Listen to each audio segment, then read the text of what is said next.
नमस्कार दोस्तों, आप सभी का अपने YouTube चैनल पर स्वागत है। आज हम साइंस के बायोलॉजी सेक्शन के क्विज़ लेने वाले हैं। 20 या 30 हम क्विज़ स्टार्ट करेंगे, जो कि लुसेंट से मैं स्टार्ट करने वाला हूँ, जो कि प्रीवियसली कई एग्ज़ाम में पूछा गया, जैसे आरआरबी, एनटीपीसी हो गया, एसएससी हो गया, यूपी पीएससी हो गया, बीपीएससी हो गया एंड ऑल। जितने भी एग्ज़ाम में आते हैं सब में ये क्विज़ पूछे गए हैं। एनडीए हो गया, सीडीएस हो गया, सब में आते हैं। तो हिंदी माध्यम में है। तो चलिए स्टार्ट करते हैं। सबसे पहला क्वेश्चन है कि जीवन की मूलभूत इकाई का यानी कि जीवन की मूलभूत यूनिट क्या है? तो कोशिका को मूलभूत यूनिट कहते हैं। कोशिका के बारे में निम्न में से कौन सा कथन सही है? इसमें से पूछा गया कि कोशिका के बारे में क्या सही चीज़ें बताई गई है। तो कोशिका के बारे में देखिए, कोशिकाओं के आकार और माप विशिष्ट कार्य से संबंधित होते हैं? बिल्कुल नहीं, सभी कोशिका का एक ही कार्य होता है। कुछ कोशिकाओं के बदलते आकार होते हैं? बिल्कुल नहीं। प्रत्येक कोशिका के निष्पादन की अपनी क्षमता होती है? नहीं। सभी देह ऊतकों में एक ही प्रकार की कोशिकाएं विद्यमान होती हैं। देह ऊतकों यानी कि शरीर की बात की गई है। निम्न में से कौन सा कोशिकांग पादप कोशिकाओं में पाया जाता है किंतु जंतु कोशिका में नहीं पाया जाता? देखिए, पौधे में पाया जाता है कौन सी कोशिका, लेकिन जंतु में नहीं पाया जाता है। बहुत अच्छा क्वेश्चन है। आरआरबी एनटीपीसी 2016 में पूछा गया क्वेश्चन है ये। तो क्लोरोप्लास्ट, देखिए क्लोरोप्लास्ट जो है आपको प्लांट में मिलेगा, बट वो एनिमल्स में नहीं पाया जाता। नेक्स्ट क्वेश्चन सीडीएस में पूछा गया है कि कोशिका का जीवित अंश जीव द्रव्य यानी कि प्रोटोप्लाज्म किससे बना होता है? प्रोटोप्लाज्म, तो देखिए प्रोटोप्लाज्म जो है कोशिका जो द्रव होता है यानी कि न्यूक्लियर फ्लूइड जो होता है उससे बना होता है। ठीक है ना, तो डी इसका करेक्ट आंसर है।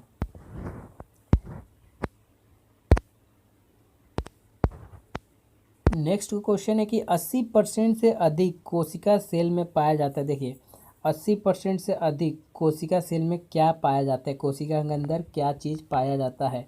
तो जल पाया जाता है सेल के अंदर। बीपीएससी 1994 में क्वेश्चन किया गया है।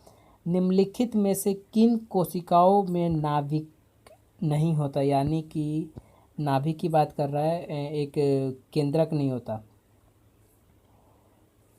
तो लाल रक्त कोशिका जो आरबीसी होती है, रेड ब्लड सेल्स, उसके अंदर नाभिक नहीं होता। निम्न में से कौन से कोशिकाओं में आत्मघाती बैग होते हैं? देखिए आत्मघाती सेल्फ सुसाइड बैग्स किसके अंदर होते हैं? इंग्लिश में भी आप लोग जान लीजिए, सेल्फ सुसाइड बैग या सुसाइडल बैग्स किसके अंदर होते हैं? तो लाइजोजेम्स के अंदर सेल्फ सुसाइड बैग होते हैं, आत्मघाती बैग होते हैं, यानी कि खुद को मार लेते हैं। निम्नलिखित कोशिका अंगों में से कौन सा एक अर्धपारगम्य है? अर्धपारगम्य है, इनमें से कौन सा कोशिका है? तो कोशिका झिल्ली जो होता है वो अर्धपारगम्य होता है। ये मतलब कि हम ट्रांसपेरेंसी उसमें वो ट्रांसपेरेंट होता है, आज हम आगे पीछे दोनों तरफ हम देख सकते हैं।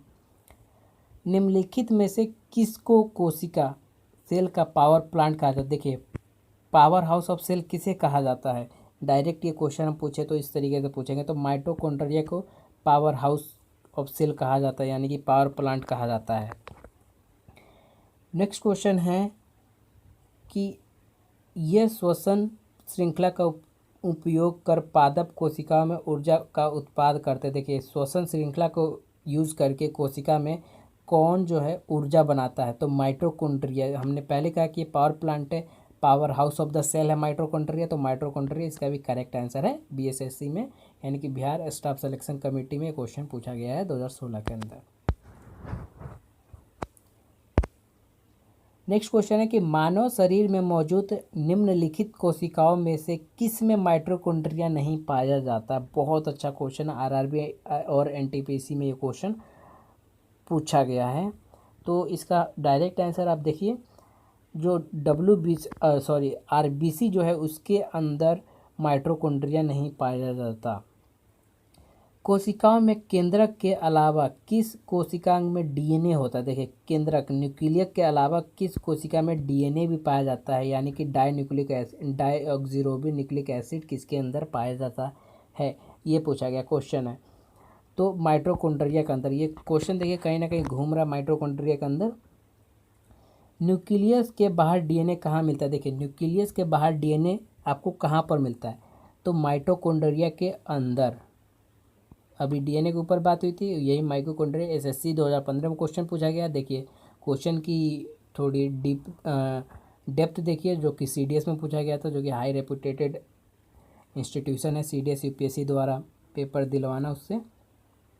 डीएनए का संबंध जिस अति मूल प्रोटीन से है उसे क्या कहते हैं? देखिए यानी डीएनए के अंदर कौन सी प्रोटीन पाया जाता है, ये डायरेक्ट क्वेश्चन कर रहा है।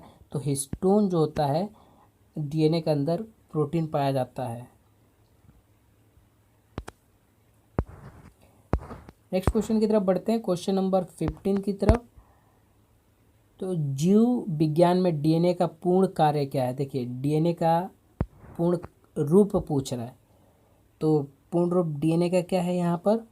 तो डीऑक्सीराइबो न्यूक्लिक एसिड, ये याद रखिए, ठीक है ना, डीऑक्सीराइबो न्यूक्लिक एसिड। डीएनए की पॉलीन्यूक्लिक ओटाइड श्रृंखला में क्या समाविष्ट होता है? यानी कि डीएनए की पॉलीओटाइड श्रृंखला, डीएनए का जो एक श्रृंखला होता है, एक चैन होता है, ब्लॉक चैन होता है, जिसको पॉलीन्यूक्लाइड चैन कहते हैं, उसके अंदर क्या होता है? ये क्वेश्चन पूछा गया इसके अंदर। तो देखिए एक नाइट्रोजनिक क्षारक होता है उसके अंदर, यानी कि एक नाइट्रोजन बेस होता है, और जो डीऑक्सीराइबो शर्करा होता है उसके अंदर, ठीक है ना, और फॉस्फेट का ग्रुप होता है उसके अंदर। तो ये करेक्ट आंसर आपका ए है। डीएनए के संबंध में निम्न कथनों में से कौन सा कथन सही है? तो देखिए डीएनए सभी जीवित जीवों का आनुवंशिक पदार्थ है। देखिए यानी कि जो भी जीवित जीव है, चाहे वो प्लांट हो चाहे वो ह्यूमन बींग हो, सबके अंदर डीएनए पाया जाता है। तो करेक्ट आंसर आपका एक है, सॉरी ए नहीं, नीचे ए है बिल्कुल, कि यहाँ खंड में प्रोटीन संश्लेषण को कोडित करता है और नाभिकीय डीएनए में समांतर चलने वाली न्यूक्लियोटाइड श्रृंखला को द्विकुंडली होता है, यानी कि वो डबल बॉन्डेड होता है।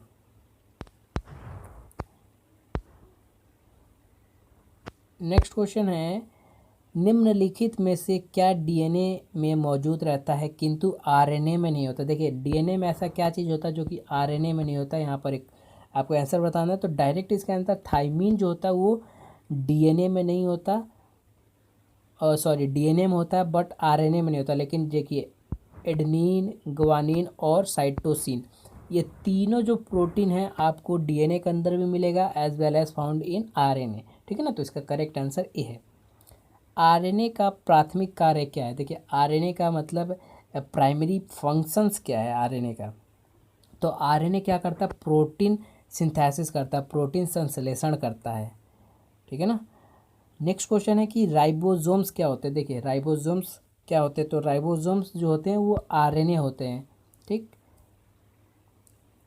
आनुवंशिक यूनिट अर्थात जीन होते हैं, यानी कि जीन का यहाँ पर मतलब पूछा गया कि जीन क्या होता है। तो देखिए जीन जो होता है वो गुणसूत्रों का एक चैन होता है, क्या होता है? एक ब्लॉक चैन होता है गुणसूत्रों का जीन। डीएनए की द्विसूत्री संरचना का पता लगाएं। देखिए डीएनए का द्विसूत्री यानी कि डुओ फार्मूला जो होता है उसका स्ट्रक्चर पूछ रहा है, पता लगाया था, किसने पता लगाया था उसके स्ट्रक्चर के बारे में डीएनए के? तो वाटसन और क्रिक ने, ठीक है ना, वाटसन और क्रिक ने। नेक्स्ट क्वेश्चन है कि सबसे पहले डीएनए को अलग किसने किया था? देखिए ये भी अच्छा क्वेश्चन है कि डीएनए को अलग किसने किया था। आरआरबी एनटीपीसी में ये क्वेश्चन पूछा गया। तो देखिए इसका करेक्ट आंसर ए है, फ्रेडरिक हॉफमिचर ने, फ्रेडरिक हॉफमिचर ने डीएनए को सबसे पहले अलग किया था। डीएनए के दो स्ट्रैंड बंधे होते हैं, वो मतलब किस किस के द्वारा स्ट्रैंड बंधे होते हैं? देखिए सीडीएस का जब भी क्वेश्चन पूछता है वो डेप्थ वाला क्वेश्चन पूछता है, तो बोल रहा है कि जो बॉन्ड बंधा होता है वो किन दो चीज़ों के बीच में वो बॉन्ड जो है बना होता है? तो हाइड्रोजन बॉन्ड होते हैं वो, ठीक है ना, हाइड्रोजन के 2-4 बॉन्ड्स बने होते हैं। डीएनए के एक तंतुगत स्ट्रैंड से आरएनए में आनुवंशिक सूचना के प्रतिरूपण की प्रक्रिया क्या कहलाती है? देखिए डीएनए से आरएनए में सूचना जो भेजता है, यानी कि हस्तांतरण करता है, कुछ सूचना हो गया, कुछ मैसेज वगैरह हो गया, तो उसको क्या कहते हैं, उस प्रक्रिया को क्या कहते हैं? तो उस प्रक्रिया को कहते हैं हम अनुलेखन। प्रयोगशाला में सर्वप्रथम डीएनए का संश्लेषण किसने किया था? देखिए, डीएनए का सिंथेसिस सबसे पहले किसने किया था, वो भी इन लैब के अंदर किसने किया था? तो खुराना, हरगोविंद खुराना, जो कि इंडियन साइंटिस्ट थे, उन्होंने किया था। इस चीज़ को आप ध्यान में रखिए, हरगोविंद खुराना साहब हैं ये। बीपीएससी में क्वेश्चन पूछा गया, देखिए कितना डीप क्वेश्चन पूछा गया ये। डीएनए का उंगली छाप का प्रयोग किसकी पहचान के लिए किया जाता है? देखिए, उंगली छाप एक प्रकार का स्ट्रक्चर, वो किस चीज़ के लिए किया जाता है डीएनए के अंदर? तो देखिए, माता पिता का पता लगाने के लिए, ठीक है ना, बलात्कारी का पता लगाने के लिए, चोर का पता लगाने के लिए, और मतलब ऑल ऑफ द अबव, सभी के लिए किया जाता है। नेक्स्ट क्वेश्चन है कि जीव कोशिकाओं में आनुवांशिक लक्षणों, यानी कि आनुवांशिक जो रोग वगैरह होते हैं, डिजीज़ वगैरह होते हैं, वो कौन उत्तरदायी है, किस कारणवश वो होते हैं?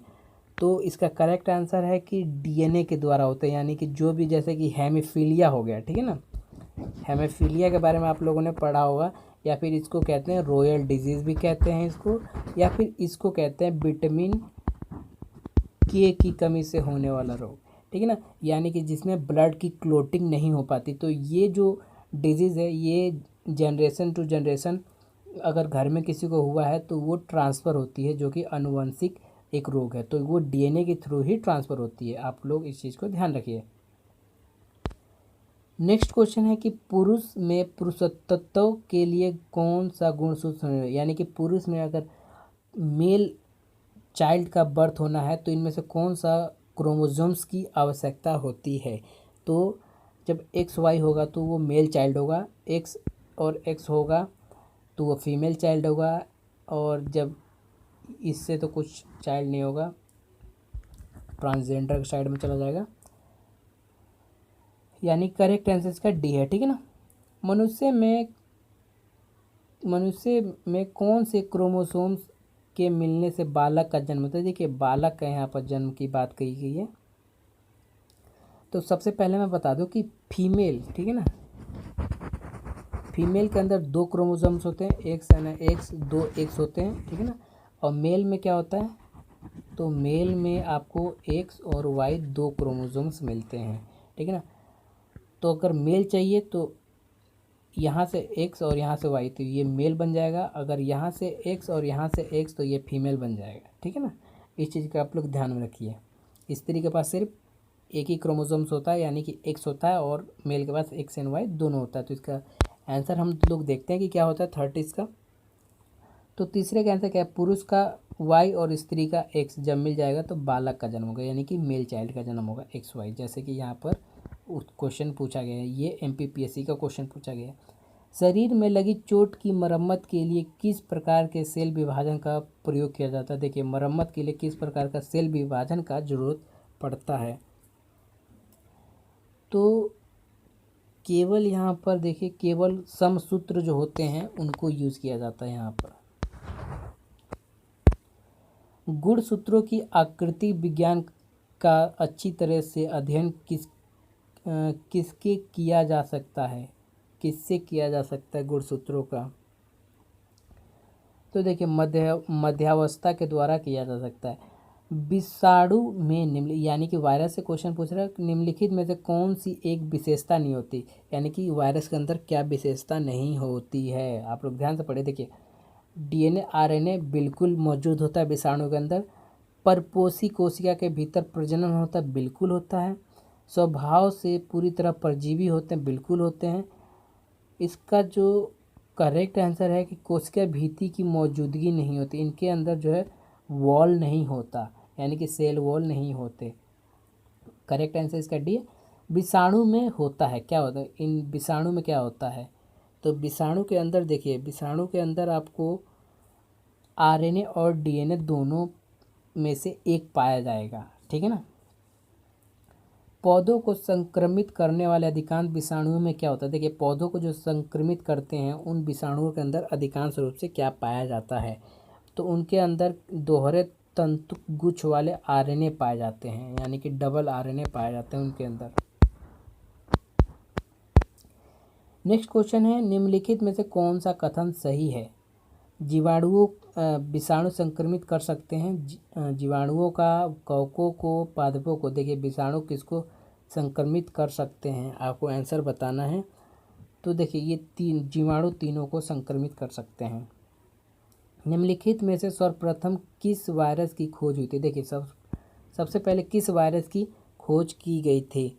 तो सबसे पहले टीएमबी वायरस की खोज की गई थी। एड्स यानी कि एक्वायर्ड इम्यून डिफिशियंसी सिंड्रोम जो है, जहाँ से एचआईवी वायरस यानी कि ह्यूमन वायरस जो इनडिफिशियंसी वायरस जो होता है वो फैलता है, प्रतिरक्षाहीन विषाणु द्वारा होता है।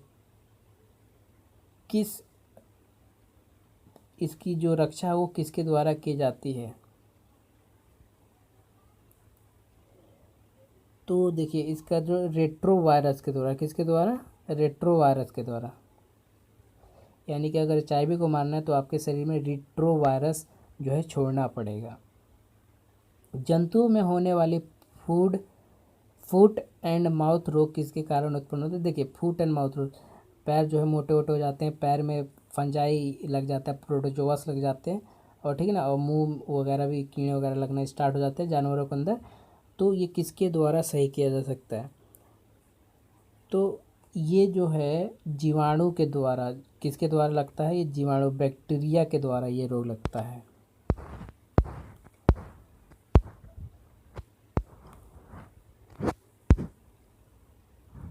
नेक्स्ट क्वेश्चन है कि इबोला क्या है? देखिए, इबोला आप लोगों ने न्यूज़ में भी सुना होगा। तो इबोला क्या है?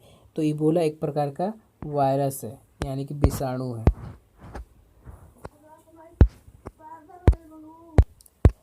नेक्स्ट क्वेश्चन है कि दूध के दही के रूप में जमने का क्या कारण है? देखिए, लैक्टोबैसिलस जो बैक्टीरिया है दूध को दही में कन्वर्ट कर देते हैं। निम्नलिखित में से कौन सा नाइट्रोजन फिक्सिंग का काम करता है? देखिए, नाइट्रोजन फिक्सेशन दाल के अंदर दाल के पौधे के अंदर कौन करता है? तो राइजोबियम करता है, ठीक है ना। जड़े में जाके नाइट्रोजन का फिक्सेशन करता है, जिससे प्रोटीन दाल के अंदर बनता है। सिम्बायोटिक कीटाणु के वातावरण नाइट्रोजन स्थितीकरण का उत्तरदायी किसमें पाया जाता है? देखिए, नाइट्रोजन का स्थितीकरण यानी फिक्सेशन किसके अंदर होगा? जैसे मक्का, जई और गेहूँ ये दालें नहीं हैं, ठीक है ना, पल्सेस नहीं है। मटर जो वो दाल है, तो इसके अंदर पाया जाएगा, इसके अंदर प्रोटीन भी पाया जाएगा। फलीदार पादपों की जड़ों में उपस्थित गांठों में पाया जाने वाला नत्रजन स्थिरीकरण जीवाणु है। देखिए, जो फलीदार पादप होते हैं उनके अंदर गांठों में एक प्रकार का जीवाणु पाया जाता है। वो उसका टाइप क्या है, किस टाइप का जीवाणु होता है? तो वो सहजीवी जीवाणु होता है।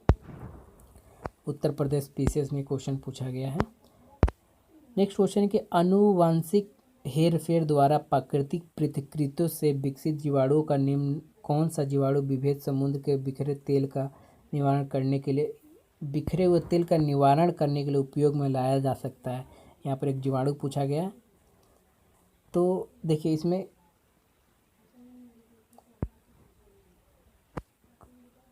स्यूडोमोनास जो स्यूडोमोनास बैक्टीरिया उसको यूज कर सकते हैं। प्रशीतन रेफ्रिजरेशन खाद्य परिक्षण में मदद करता है। देखिए, रेफ्रिजरेशन यानी कि किस चीज़ को ज़्यादा दिन टिकाऊ बनाने में क्या मदद करता है? किसी भी चीज़ को हम रेफ्रिजरेट करके रख देंगे तो क्यों काफ़ी दिनों तक चल जाता है?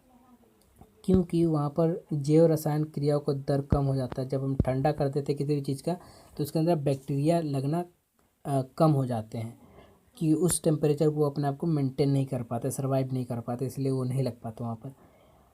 अव्यवीय स्थिति में जैविक पदार्थ के जीवाणु अपघटन को क्या कहते हैं?